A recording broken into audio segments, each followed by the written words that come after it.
Before we dive in, picture this. An old black veteran boards a plane, silent and alone, just trying to get to a memorial. But when a flight attendant decides he doesn't look like he belongs in a priority seat, what unfolds at 30,000 feet stuns the entire nation. What happened next? Let's just say this wasn't just about a seat. It was about everything that seat stood for. Stick around. This story will move you in ways you didn't expect. There was something about mornings in East Haven that made the air feel older than it should. The sun didn't rise so much as it settled in, like it had been there all along, and just decided to turn the lights up a little. On this particular morning, Hollis Braxton sat at his kitchen table with a chipped ceramic mug in one hand and a faded envelope in the other. The light through the blinds caught the curve of his weathered knuckles, making the deep brown of his skin look almost bronze. His house was small, not cluttered, not sparse, just lived in. The kind of place where every item had a story and none of them were for sale. The creak of the floorboards was as much a part of the house as the roof itself. On the counter behind him sat an old coffee maker that wheezed like it had asthma.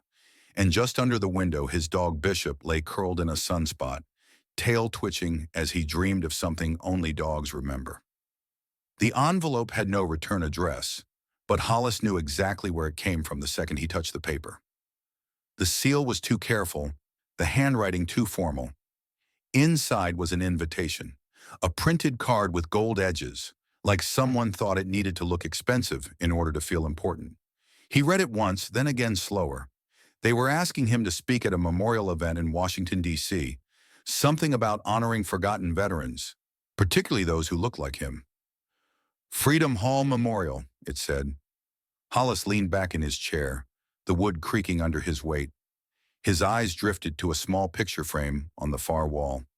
A black and white photo of a younger man, his face stern, hands steady, standing next to a field tent, flanked by soldiers, some grinning, some not. He didn't need to look too hard to remember what that day felt like. Mud in his boots, smoke in the air, the sharp ache in his shoulder from carrying someone heavier than himself to safety. A lifetime ago, and yet it still woke him some nights. He reached for his notebook, the leather cover soft and worn like an old glove. It wasn't a diary exactly, more like a quiet place to hold things that didn't belong in conversation. Letters from men who hadn't made it back.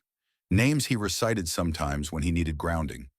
Moments he couldn't say out loud without cracking somewhere deep in his chest. He stared at the invitation again. He hadn't been on a plane in years. Airports weren't built for old men with stories. And truthfully, he wasn't sure if he wanted to be remembered or if he just wanted to rest. Still, there was something in the back of his mind that wouldn't let go. A tug, soft but insistent. Maybe it wasn't about him at all. He looked down at Bishop, who blinked up at him like he'd been waiting for the answer too. Hollis stood slowly, the joints in his knees clicking like piano keys out of tune. He placed the invitation on the table and opened the drawer beside it. Inside was a small envelope holding a folded plane ticket, printed the old way. No apps, no QR codes, just paper. He traced the edge of it with his thumb. "One more time," he murmured, almost to himself, "but I'm not going for me." Bishop wagged his tail once, just enough to acknowledge the moment. The sun moved a little higher in the sky, casting the shadow of the window blinds across the floor like stripes on an old uniform, the kind Hollis hadn't worn in a very long time. And just like that, the day began. The airport had the kind of chill that clung to old bones. It wasn't the air conditioning exactly. It was something else. Maybe the lighting, too bright for comfort, or the faint smell of stale coffee and floor polish that seemed baked into every terminal across the country. Hollis Braxton rolled slowly through the atrium of Prescott James Airport in Atlanta, his fingers gripping the worn push rims of his wheelchair like he'd done it 1,000 times. Because he had. His canvas duffel bag was strapped to the back of the chair, flapping slightly each time he pushed forward.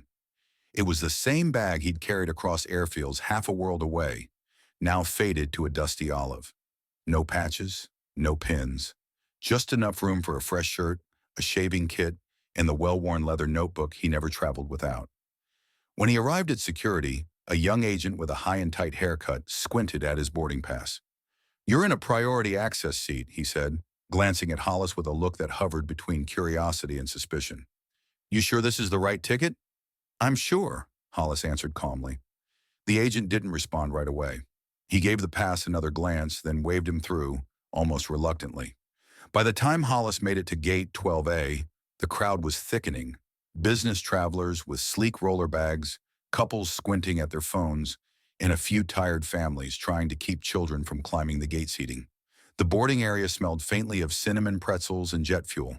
He positioned himself near the window, in a quiet corner, away from the cluster of standing passengers.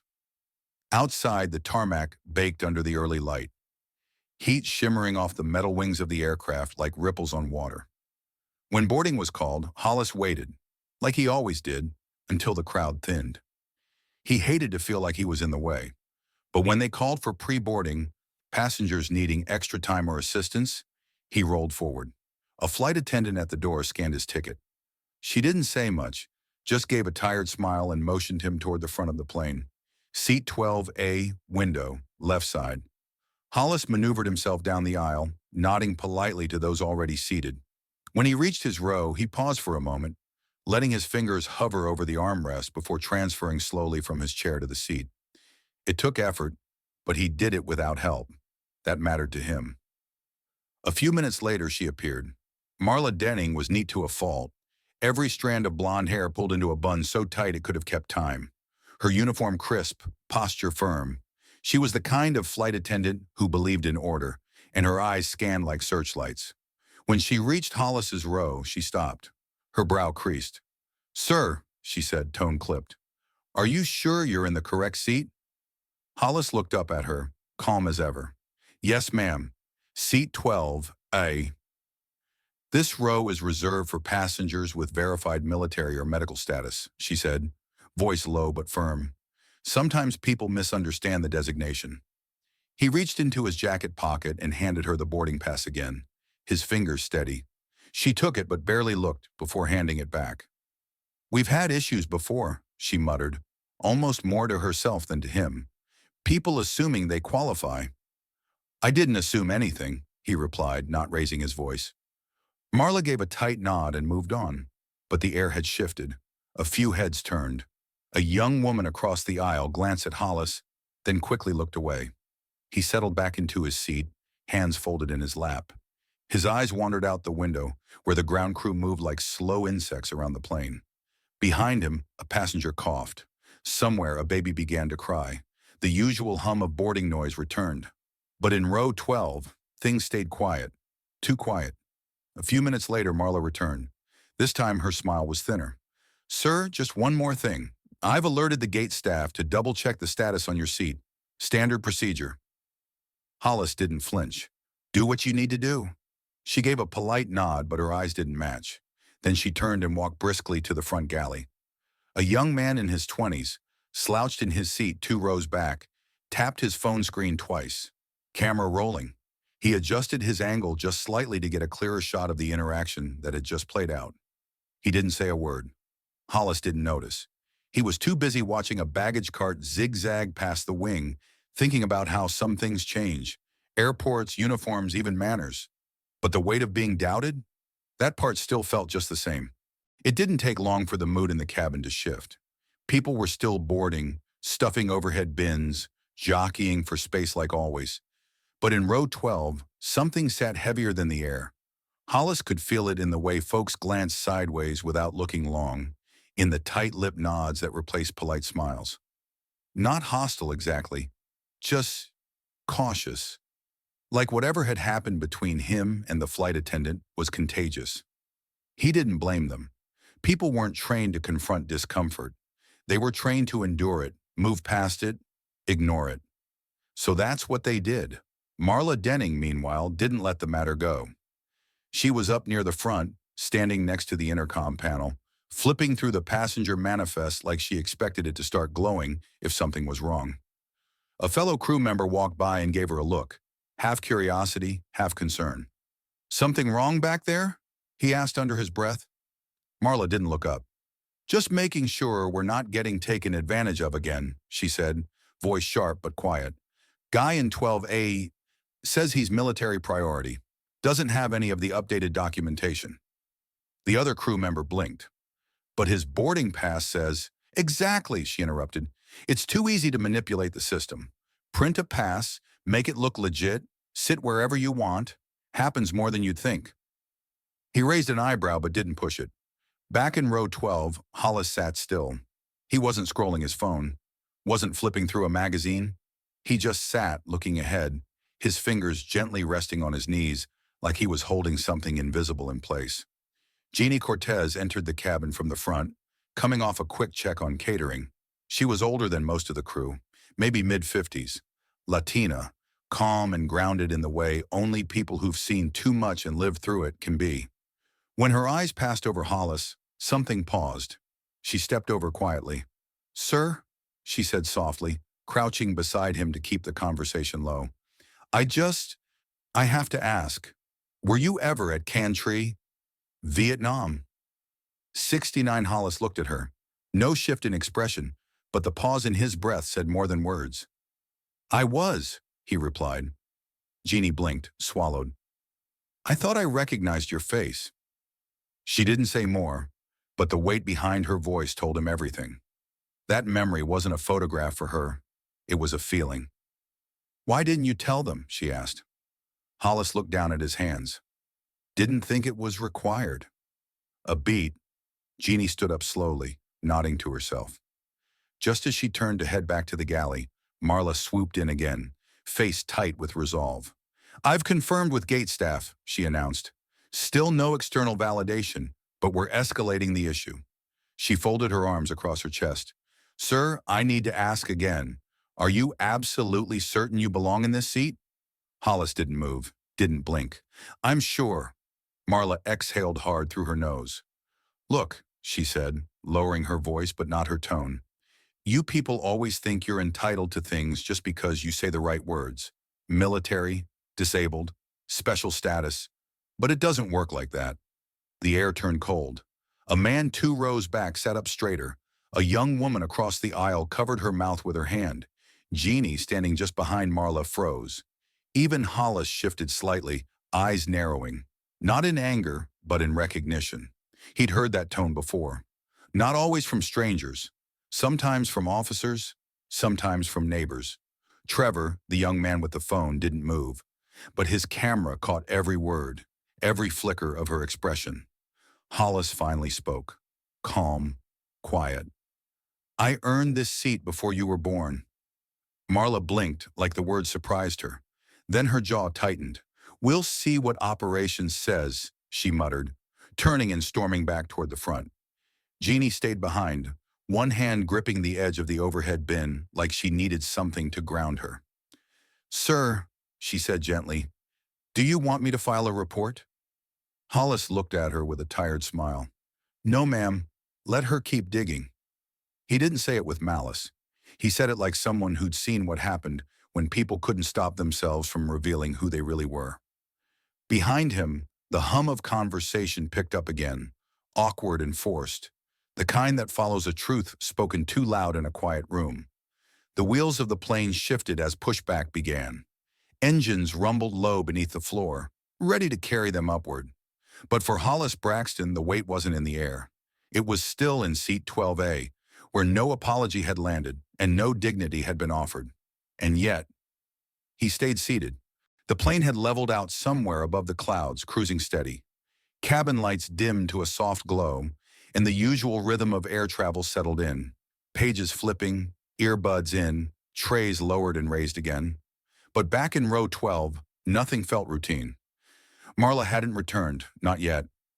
Hollis could still feel her last words floating in the air like smoke that refused to clear. "You people." Those 2 words, so casual on her lips, had stirred something far deeper than she'd probably intended. He'd heard them before, on sidewalks and waiting rooms, in conversations where civility wore a thin disguise. They were never really about who you were. They were about what you represented. Across the aisle, Jeannie walked by, pausing briefly. Her eyes met his. No words, just a nod. An acknowledgement between veterans, those who'd seen different wars but carried the same weight. A few rows back, Trevor tapped away on his phone. He'd already clipped and uploaded the video. Nothing edited, no commentary. Just the facts. Just the way she said it. Already people were watching. Comments started pouring in like steady rain. Who is he? This is heartbreaking. She really said that to a veteran? It hadn't gone viral yet, but it was climbing. Hollis didn't know about any of that. He was staring at the back of the seat in front of him, hands folded, shoulders stiff. Not with anger, but something quieter. Resignation, maybe, or weariness. Then came a voice from his left.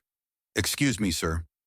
A woman, middle-aged, brown hair pulled back, eyes thoughtful, leaned toward him.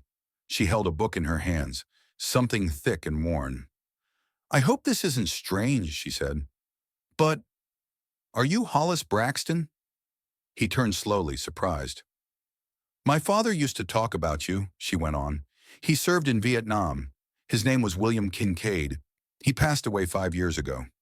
The name hit like a soft knock on a long-closed door. "He always said you pulled him out of a burning convoy," she added. "Said you shouldn't have made it out yourself." She opened the book, a kind of scrapbook, and turned it gently to a page with a photo. Her father, smiling in uniform, arm around a man whose face was blurred in the background. "I never knew it was you until I saw that video just now," she said. "And when I looked closer, I just knew." Hollis blinked, slowly. The edges of his eyes were suddenly wet, though he hadn't felt them get that way. "Thank you," he said softly. "I never knew he made it." "He did," she nodded, "because of you." She reached across the aisle and placed the book in his lap for a moment, her hand resting on the edge. "It's yours if you want it." He looked down at the photo, then closed his eyes. Memories, long packed away, rose like dust shaken from an old coat. The roar of the engine, the weight of a bleeding man over his shoulder, the smell of oil and smoke, the silence that came after it all. "I don't want the book," he said gently, placing it back in her hands. "But I'll remember this moment longer than I remembered the fire." She smiled, eyes glassy. "That's good enough for me." Back near the galley, Marla leaned against the counter, arms folded. She'd seen the woman approach him. She'd seen the book. Her chest tightened, not out of guilt, not quite, but out of confusion. She didn't like the feeling of being watched, judged. She was used to running a clean ship, following rules, but now the rules felt like they'd betrayed her. A younger flight attendant passed by. "You okay?" Marla forced a tight smile. "Yeah, just a long day." She didn't see the screen on Trevor's phone light up again, didn't see the next wave of retweets or the news alert that pinged a producer in D.C. Back in Seat to 12A, Hollis adjusted the window shade slightly. Sunlight streamed across his lap, warm and steady. He reached into his duffel bag and pulled out the old leather notebook. For a moment, he just held it. Then, with a pen tucked in the spiral, he opened to a blank page and began to write. Something he hadn't done in months. Not a report, not a speech, just thoughts, just truth. Outside the window, the clouds stretched endless and white. And for the first time since boarding, Hollis exhaled like the weight had shifted, if only a little. By the time the plane crossed into Virginia airspace, the hum of the cabin had settled into something close to calm. Drinks were served. Tray tables went up and down. People either slept or tried to. But the quiet didn't reach row 12. Hollis sat with his notebook still open on his lap, pen resting across the page. He hadn't written much, just a few phrases, words that didn't need to go anywhere except onto the paper. A way to let the weight of the last few hours breathe out of him a little at a time. But calm, as always, had a short shelf life. Marla reappeared. Her steps were brisk, controlled, but something about the way she clutched her tablet to her chest looked more defensive than efficient. She stopped right at his row, expression unreadable. "Sir," she said stiffly, "I've just been informed by operations that your status still can't be externally verified through their systems. Because of that, I've been advised to relocate you to the back row." Hollis looked up slowly. "Back row?" "Yes, for the remainder of the flight. Standard policy in situations where discrepancies arise." Her voice sounded memorized, like a script. But her eyes darted. Too fast, too often.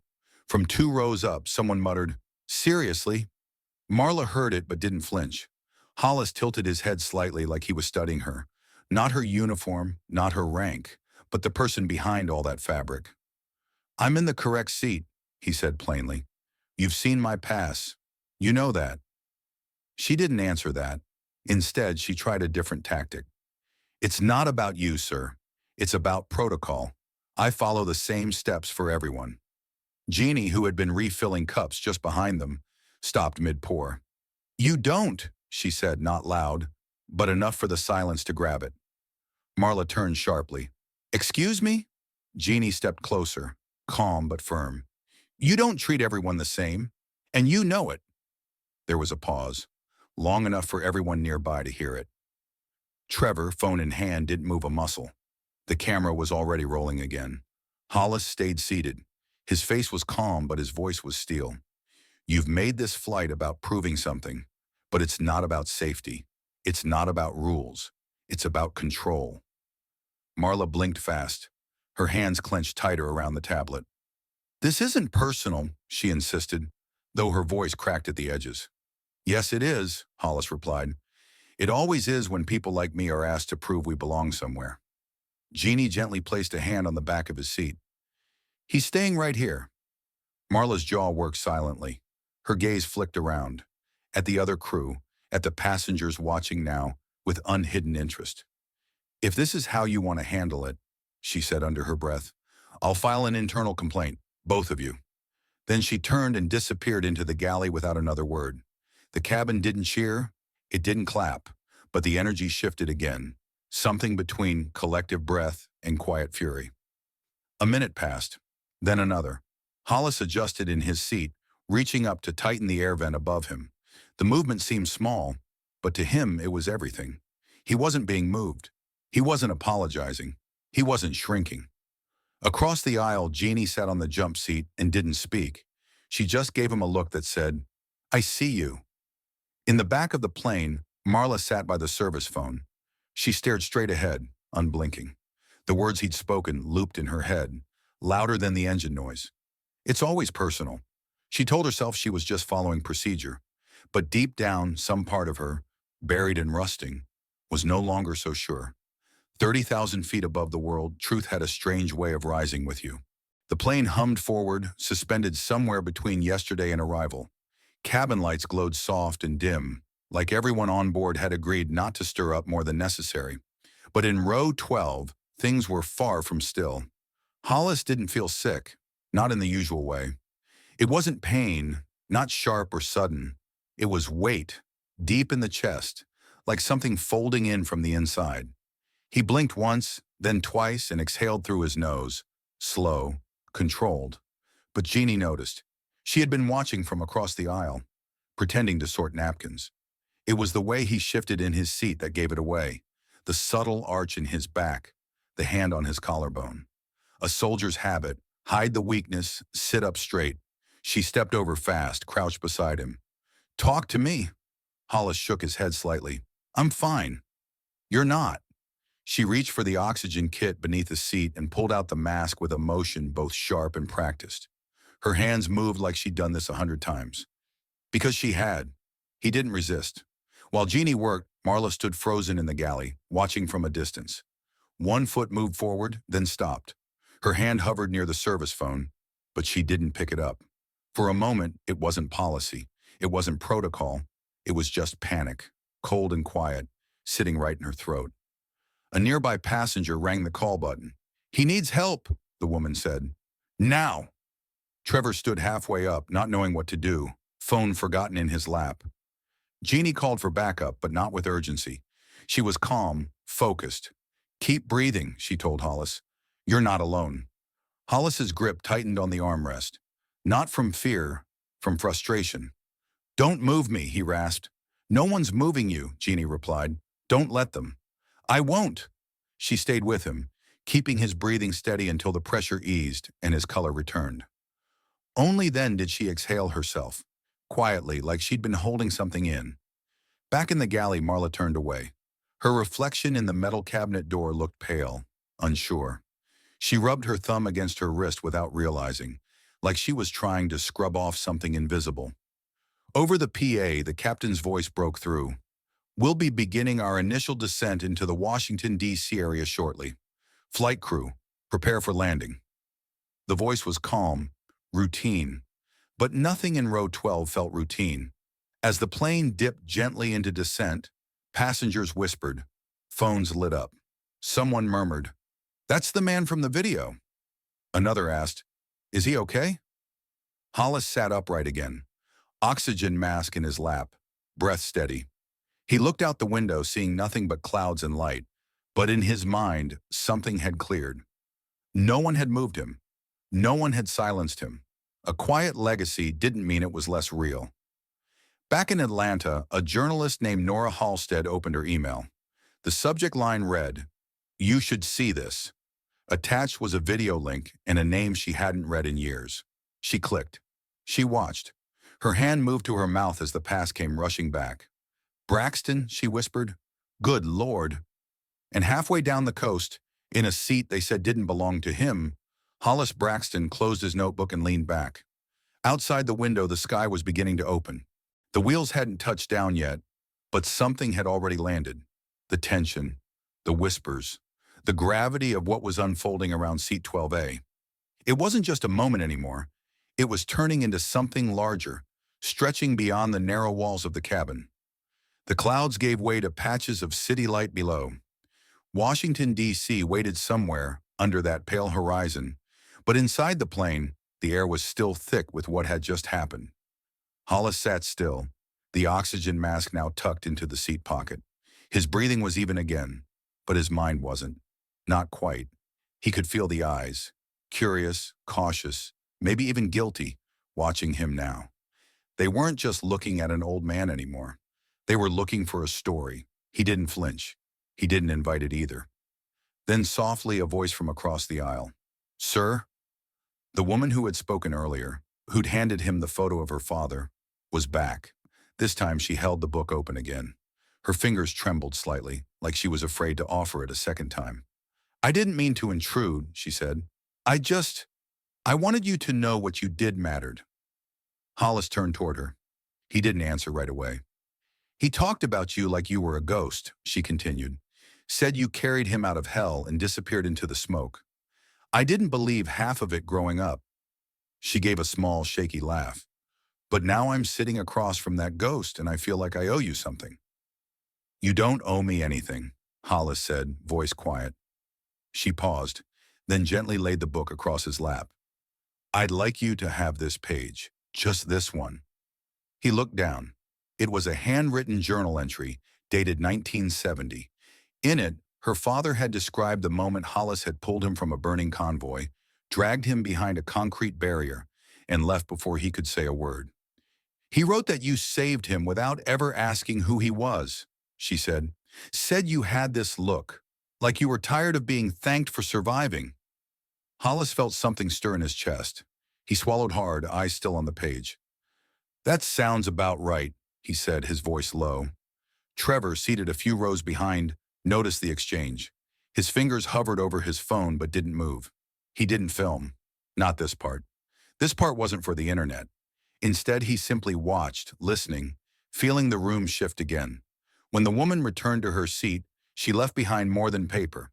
She left behind proof.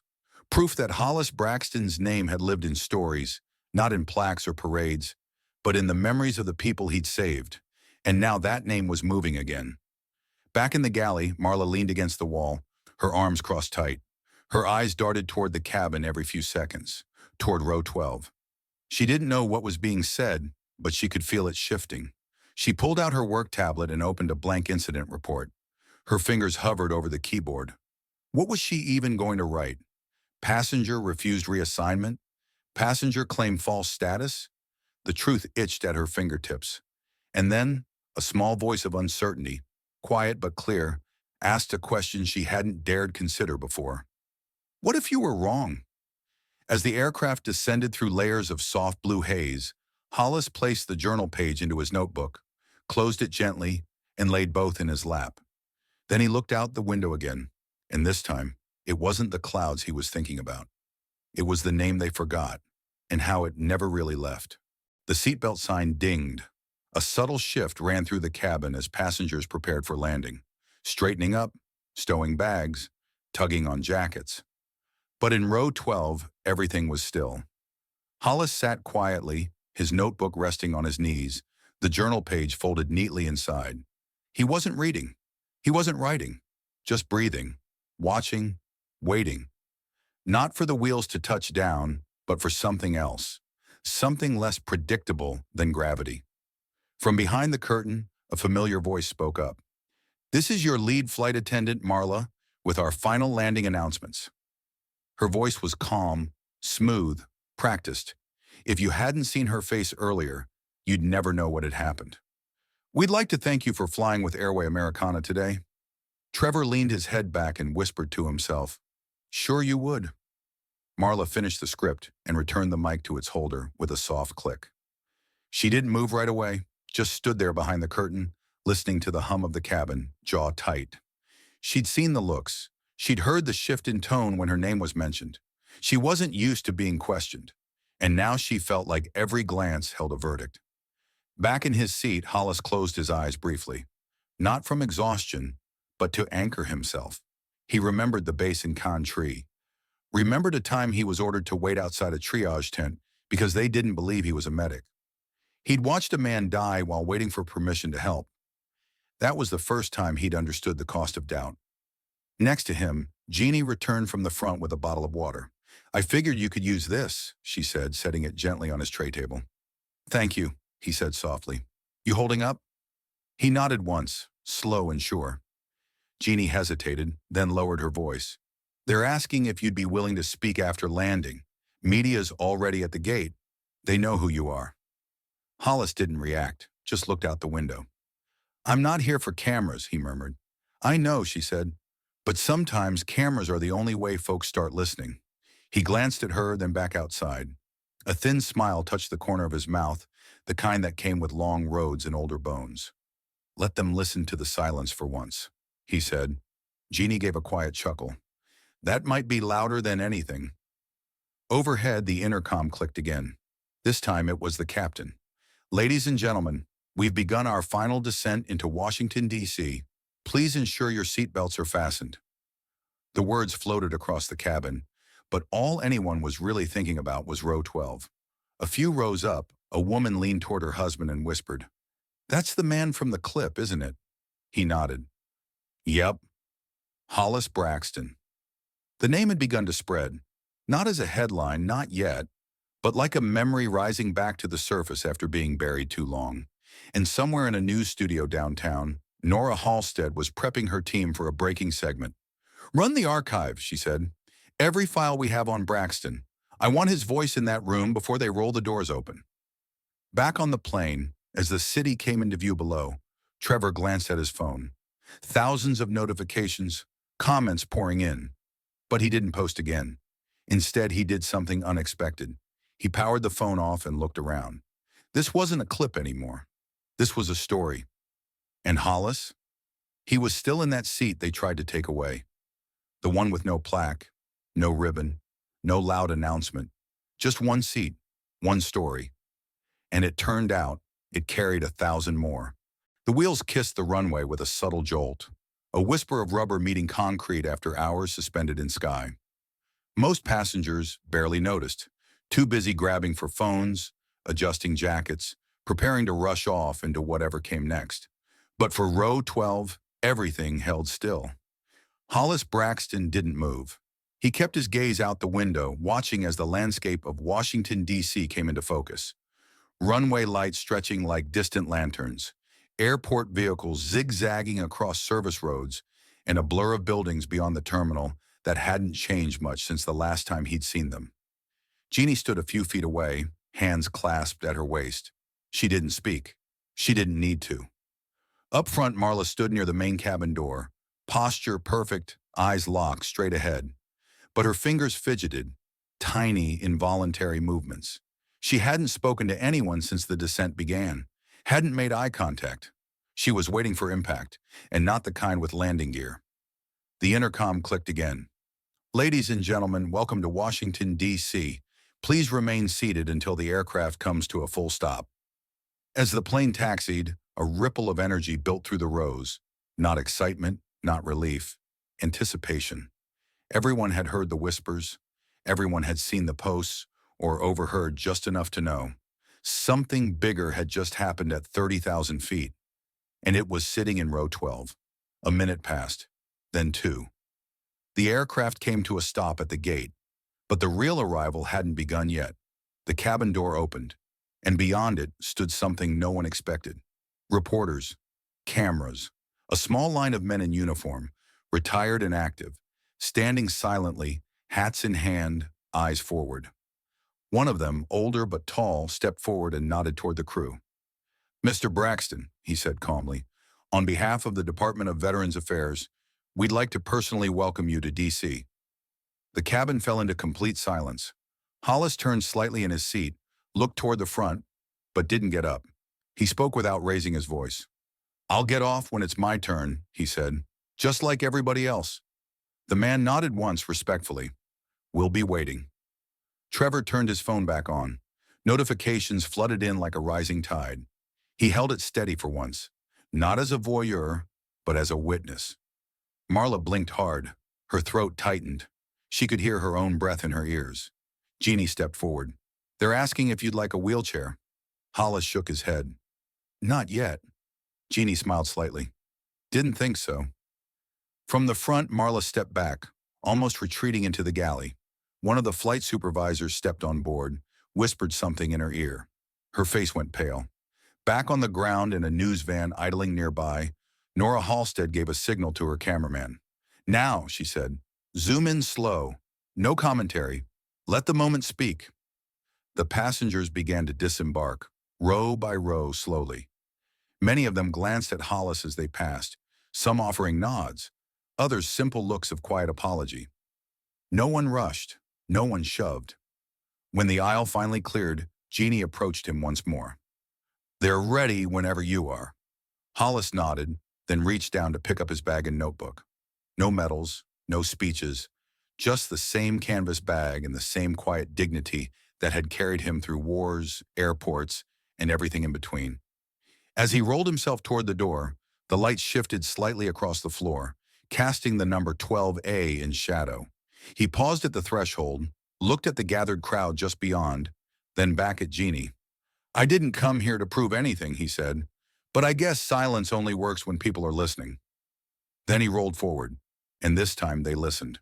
The light outside was different now, softer, somehow heavier. Evening had started to settle over Washington, D.C., painting the tarmac in golden gray. Cameras clicked as Hollis Braxton moved slowly down the jet bridge, not because he needed help, but because the moment deserved to be measured in quiet steps. The applause didn't come right away. It wasn't that kind of moment. No grand music, no confetti, just a strange stillness as a small crowd parted to make space. There were reporters, yes, officials, a few curious travelers who caught wind of something unfolding midair. And there, at the center of it all, stood the man who never asked to be seen. He paused briefly, then rolled forward. The military veterans waiting for him saluted, not for the press, not for ceremony, but for him. Hollis nodded in return, eyes steady, jaw set. Nora Halstead stepped forward, microphone in hand, but she didn't speak. Not at first. She offered him a small, respectful smile, waiting. Hollis looked at the cameras, then at the rows of unfamiliar faces watching closely. "I didn't raise my hand," he said, voice even but low. "Not on that flight. Not when I was being questioned. Not when they told me I didn't belong." He looked toward the terminal, then back at the crowd. "I didn't raise it, because I've been raising it my whole life." The silence that followed wasn't awkward. It was sacred. Like everyone in that space had finally grasped the weight he'd been carrying, not just that day, but for decades. "I didn't fly here for attention," he continued. "I flew here because someone asked me to speak at a memorial. I said yes, not because I needed to be remembered, but because there are too many names that never were." Nora blinked away the sting in her eyes. "And I sat in that seat," he said, nodding back toward the jet bridge, "because I earned it. Not for comfort, for principle." In the back of the crowd, Jeannie stood watching, arms folded gently across her chest. She wasn't smiling. She was still, like something inside her had settled into place. Marla, too, was there, off to the side, out of uniform now, hair let down, She hadn't planned to be. She hadn't even been told. But something in her wouldn't let her leave the airport. She looked at him differently now. Not like a passenger, not like a problem, like someone who'd exposed a mirror she didn't want to face. Back on the podium, Hollis reached into his bag and pulled out his notebook. He held it up, not high, not in triumph, just enough for the cameras to see. This notebook has names, he said. Stories, not mine. Others, men I carried, men who carried me, men who sat in back rows or no rows at all. He paused, then opened it slowly to the folded page, the one given to him by William Kincaid's daughter. He didn't read it. He didn't have to. He simply said, "Legacy doesn't need a loud voice. It just needs room to breathe." And with that, he stepped away from the podium. No one clapped. No one moved. It was the kind of moment that didn't ask for reaction. It asked for reflection. Trevor stood nearby, phone in his hand, but not recording. Instead, he watched, really watched, like the story had finally stopped being a headline and become something else, something alive. Marla turned to leave, then hesitated. She looked over her shoulder, just once, then kept walking, slower than before. And Hollis, he stood near the terminal window for a while, staring out at the sky. He hadn't come to change anything, but the wind outside suggested maybe something had. The morning after the landing, the headline stretched coast to coast. Veteran shamed mid-flight sparks national reckoning. Hollis Braxton, the quiet hero America forgot. Airline faces backlash over in-flight discrimination. But Hollis didn't read any of them. He sat in a quiet office at the Department of Veterans Affairs, sipping black coffee from a plain mug. The kind with a chipped lip and no branding. The kind that just worked. The meeting wasn't for ceremony. No press, no cameras, no podium. Just a worn conference table, a few staffers in shirt sleeves, and a legal folder filled with apology letters and proposed action plans. Across from him sat a representative from Airway Americana. Mid-40s, expensive suit, well-rehearsed smile. He cleared his throat. "Mr. Braxton, first on behalf of the airline, I want to say we are deeply sorry for what occurred on that flight. It was unacceptable and does not reflect our values." Hollis didn't blink. He didn't nod either. The man continued. "We'd like to work together to publicly address the incident and also collaborate on future policies to prevent this from happening again. We're also offering compensation, of course, free flights, a donation in your name, and..." He stopped when he saw Hollis lift a hand, calmly, gently. "I don't need a free flight," Hollis said, "and I don't want my name on a plaque." The room went still. "But if you're serious about change," as he went on, "you'll stop treating dignity like a courtesy." He reached into his bag and pulled out a piece of paper. It wasn't typed, just his own handwriting, clear and strong. "Set up a scholarship," he said, "for kids whose parents wore the uniform and came home with less than they gave, especially the ones who didn't get medals. Start there." The representative looked slightly stunned. We can absolutely do that. "And one more thing," Hollis added. He paused, looked the man in the eye. "Make it permanent, not for PR, not for one fiscal year. Legacy shouldn't depend on marketing." The man scribbled notes, nodding quickly. In the back of the room, Nora Halstead watched. She didn't interrupt, didn't film, just listened. She'd covered a lot of stories in her life, but this one sat different. Not just because it was personal, but because it was quiet, real, heavy. Justice didn't always look like a gavel. Sometimes it looked like an old man, calmly recentering the balance sheet of respect. Back in the hotel later that evening, Hollis sat in a high-backed chair by the window. The city buzzed below, honking horns, flashing signs, voices overlapping on sidewalks. He opened his notebook again. This time, he didn't write names.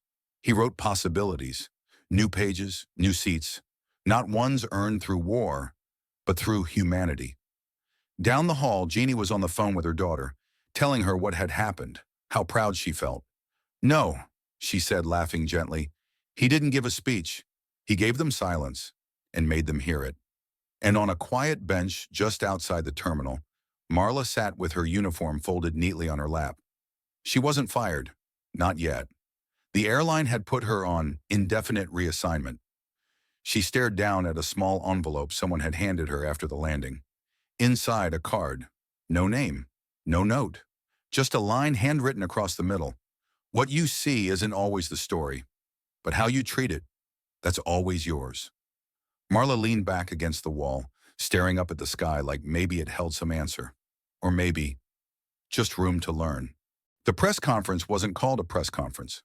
The airline insisted on calling it a listening session, a new phrase, a safer phrase, one that suggested humility without admitting guilt. The room itself was modest, a repurposed gate lounge near the DC terminal, with rows of gray chairs and a podium that looked too clean for its surroundings. A folding table stood to the side, holding pitchers of water, napkins, and untouched pastries. Hollis Braxton arrived without an entourage. No fanfare, just Jeannie beside him, steady as ever, and his old canvas bag slung across the back of his chair.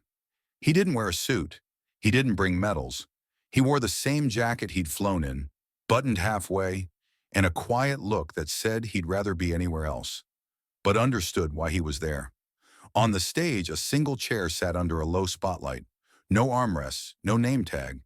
It looked like it belonged in a school gymnasium, not an event streamed to thousands. Marla Denning was already seated to the side, just off camera, staring at the floor. Her hair was down, no uniform, no badge, just a pale blouse and the stiff posture of someone trying not to come apart. When her name was called, she stood. The room fell quiet as she walked to the mic. No one introduced her. No titles were read. Just her and the silence. She looked at the notes in her hand, creased, smudged, but didn't read from them. "I want to say I'm sorry," she began, voice thin but steady.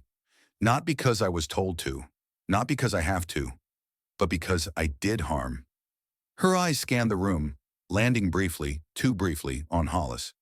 "I acted with bias I didn't want to admit I had. I saw someone and assumed. I made dignity conditional, and that's not how service works. That's not how humanity works."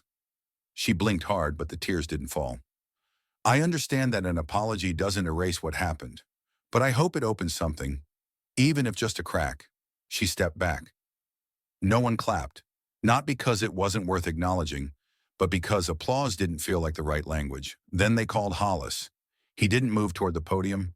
Instead, he rolled slowly to the middle of the stage, where that single chair waited. The apology chair, someone had whispered earlier.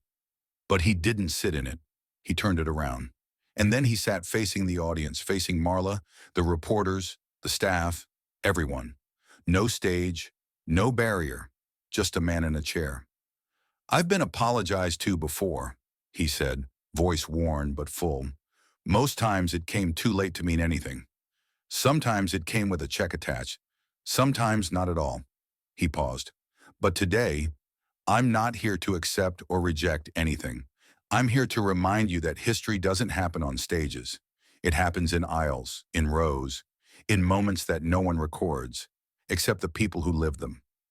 He reached into his bag and pulled out a small flag, folded in the traditional triangle. "I've carried this since 1973, he said.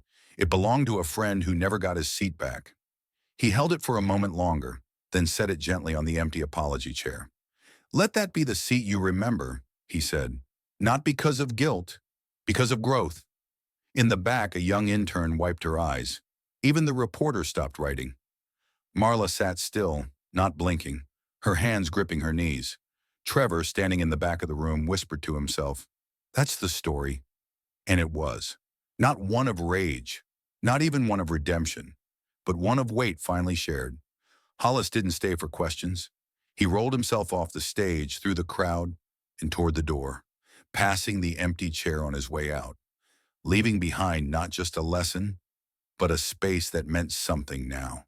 It was a quiet Tuesday when Hollis Braxton returned to East Haven. No press vans followed him home. No neighbors stood outside waiting with banners or baked goods. Just the usual breeze in the trees, the hum of cicadas, and the soft shuffle of his wheels on the sidewalk. The house welcomed him the way it always had, without ceremony. He paused at the front door, let the breeze brush past his face, and inhaled the familiar scent of cut grass and dust from the gravel road. Inside, Bishop barked once from the kitchen, his tail wagging against the linoleum in uneven thuds. Hollis chuckled as he rolled in, the scent of old wood and coffee grounds returning like an old friend. He unpacked slowly, no rush. The folded flag from the ceremony went on the mantel. His notebook, now fatter than ever, rested next to the picture frame of his younger self, still standing tall in a field uniform, surrounded by names time had nearly erased. He didn't need new furniture. He didn't rearrange a thing, but he did place one new item in the living room, a simple metal chair, painted blue. It looked out of place next to the armchair and bookshelf, but that was the point. He called it the seat they never saw. Later that week, he received a letter from the airline. It wasn't a copy-paste apology or a press release. It was an internal memo, leaked to him by someone anonymous. It read, "Effective immediately, Row 12 on all Airway Americana domestic flights will be renamed Braxton Row, reserved for passengers with verified disability or military history. This is not a gesture, it is an acknowledgement." Underneath, in smaller text, was a quiet footnote. Change implemented, not because we had to, but because someone reminded us why we should. Hollis folded the letter and slipped it between the pages of his notebook. He didn't smile, but something in his shoulders eased. Elsewhere, Marla sat in a downtown cafe, dressed in jeans and a sweatshirt, far from the starched lines of her old uniform. Her coffee went cold before she touched it. She'd been let go from Airway Americana the week before. Not publicly, not with a scandal. Just a quiet conversation in a back office and a firm handshake she didn't return. She didn't argue, didn't beg. She knew. The envelope arrived at her apartment on a Thursday afternoon. No return address, handwriting oddly familiar. Inside was a single plane ticket. First class, seat 12A. There was no name printed in the from section, only a note handwritten in blue ink. The seat was never the problem. Marla stared at it for a long time. She didn't cry, but something inside her cracked, not from pain, but from understanding. That seat hadn't been about power or status. It had been about recognition, the kind she'd failed to give, the kind that couldn't be restored by policy alone. She folded the note carefully and slid it into her wallet. She didn't know when she'd use the ticket, but she knew she'd carry the weight of it until she was ready. And across the country, in a quiet neighborhood in East Haven, Hollis Braxton sat by his window, watching the light shift across his porch. The world was still full of noise, but for now, in that small corner of it, peace had found a place to sit. 2 months passed. The headlines faded. The internet moved on. New scandals, new stories, new noise. But inside the planes of Airway Americana, something subtle had changed. Row 12, now Braxton Row, sat quietly in every aircraft. A small bronze plaque above each seat read, "Reserved for those who carried us farther than we ever knew." There was no fanfare when passengers sat there. No announcements, no special boarding calls. But flight attendants were trained now to treat it with reverence. Not scripted, just human. Back in East Haven, Hollis lived like he always had. Up before the sun, coffee black, mornings spent watching squirrels battle for the bird feeder. He didn't look for attention, he never had. But letters kept coming, from students, from young soldiers, from children who had never heard his name, but had sat in row 12 and felt something different. One note, written in green crayon, simply said, "I sat where heroes sit. My dad says thank you." He pinned it to the refrigerator. Jeannie came to visit one Saturday afternoon. She brought tamales and 2 cans of ginger ale. They ate on the porch, feet up, the radio playing soft jazz no one really listened to anymore. "You could have made this a career," she said. "Public speaking, advocacy." Hollis shook his head. "I didn't do this for a microphone." She raised an eyebrow. "Still, you changed policy." "I didn't change policy," he said, sipping from the can. "I reminded them what mattered. They chose the rest." Down the road, a few kids rode bikes past the fence. One of them slowed, pointed. "That's him," he whispered to his friend. "The man from the airplane story." Hollis heard it but said nothing.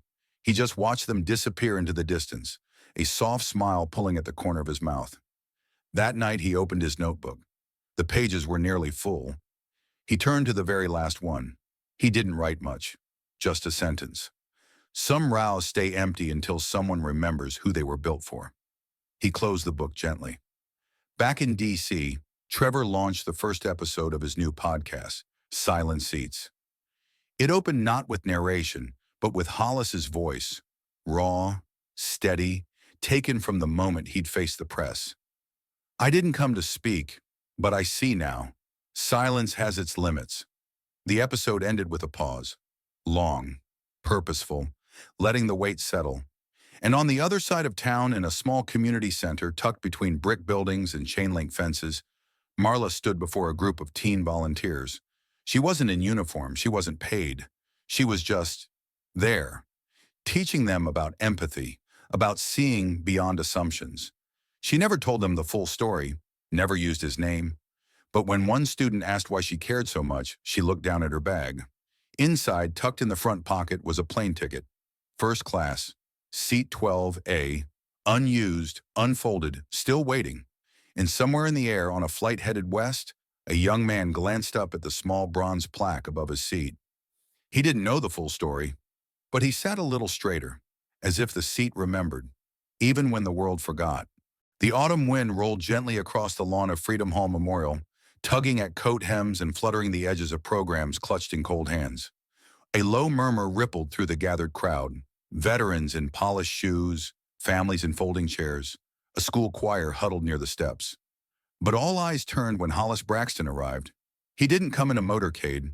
There were no honor guards or stage salutes, just Jeannie by his side, walking slowly beside his chair, and a young volunteer wheeling a small podium across the grass. This wasn't a ceremony born of headlines. It was the one he had agreed to before the flight, before the firestorm, before the country remembered his name. They had asked him to speak. This time, he said yes. The stage wasn't high, just a riser on loan from a local church, decorated with flags and a single microphone. No one introduced him. He simply rolled forward when it was time, placed his worn notebook on the lectern, and looked out across the crowd. No papers, no speech, just a breath. Then he spoke. I've never cared much for medals. A few quiet chuckles, a few nods. They're shiny things, sure, heavy sometimes, but they don't weigh nearly as much as the reasons behind them. He looked down at his hands, then back at the faces in front of him. Young, old, all waiting. When I was 19, I carried a man on my back through a field lit up like the 4th of July. He died before we reached cover. I never knew his name. I still hear him call for his mother when it's real quiet at night. A hush fell. They gave me a medal for that, but they didn't send one to his family. Just a letter. He paused. Legacy doesn't sit in display cases. It sits in silence. In seats no one thought you belonged in stories folks tried to leave out. He tapped the notebook gently. And sometimes it shows up in letters from kids who've never worn boots, but say they want to because they saw you hold your ground. From the crowd, a small child, maybe 9, 10, raised a hand. Did you forgive the lady on the plane? It wasn't rehearsed. No one stopped him. Hollis smiled, soft and tired. I didn't need to, he said. She's still figuring out what to do with that seat. The boy nodded like he understood. Maybe not all the way, but enough. As Hollis wheeled back from the podium, a quiet applause grew. Not thunderous, not forced, just real. Like air returning to the lungs after too long underwater. Later that evening, back at home, Hollis sat by the fireplace, legs wrapped in a thick quilt. Bishop lay curled at his feet, snoring with the kind of peace that comes from years of loyalty. On the mantel sat a simple frame, not the flag, not a medal, just a photo. Hollis, seated in row 12A, looking out the window, unaware someone had captured the moment. Below it, a brass plate engraved with 5 words. He didn't raise his hand, and didn't have to. Morning light crept into the kitchen, spilling across the old linoleum like an old friend stopping by unannounced. Hollis Braxton stirred his coffee with a spoon that had seen better days, the quiet clink of metal against ceramic echoing softly in the stillness. Bishop stretched out near the back door, raised his head once, then let it fall back down with a sigh. The world outside had moved on. News cycles shifted. New names filled the airwaves. But the letters hadn't stopped. Each week brought a few more. Handwritten, typed, some with crayon drawings folded inside. One came from a young girl in Milwaukee. My mom says you're the reason my granddad is finally telling us his war stories. Another from a college student in Kansas. I was going to drop out. Then I watched you say nothing, and everyone listened. That changed something. And then there were the postcards. Travelers taking photos of seat 12A, now Braxton Row. Some left flowers on the cushion. Some just sat a while and said nothing at all. Hollis didn't respond to every letter, but he read them, every word. That morning he reached for a fresh notebook, the leather still stiff, the pages clean. He turned to the first page and stared at it for a long while. Then slowly he wrote, "Maybe it was never about the seat. Maybe it was about staying in it when they told you to move." Outside, the mail truck rolled past. Inside, the phone rang. It was Trevor. "Hey, Mr. Braxton," he said, voice eager but respectful. "The first episode of Silent Seats just passed 1 million views. And there's something else." He paused. "They want to use your story in a civics curriculum. High schools, all across the country." Hollis chuckled under his breath. "And here I thought history class was reserved for statues and headlines." Trevor laughed. "Turns out they're making room for chairs too." Later that week, Hollis visited a local school. No fanfare, just a circle of folding chairs and a dozen teenagers who'd read about him in class. One girl asked if he ever wished he'd spoken up sooner. He thought about it. "I don't know," he said. "Maybe I needed the silence first, to figure out what mattered." She nodded. "That makes sense." And it did. On the way out, a teacher handed him a letter from a former student. It read, "I used to think I had to shout to matter. Now I know, sometimes sitting still is the loudest thing you can do."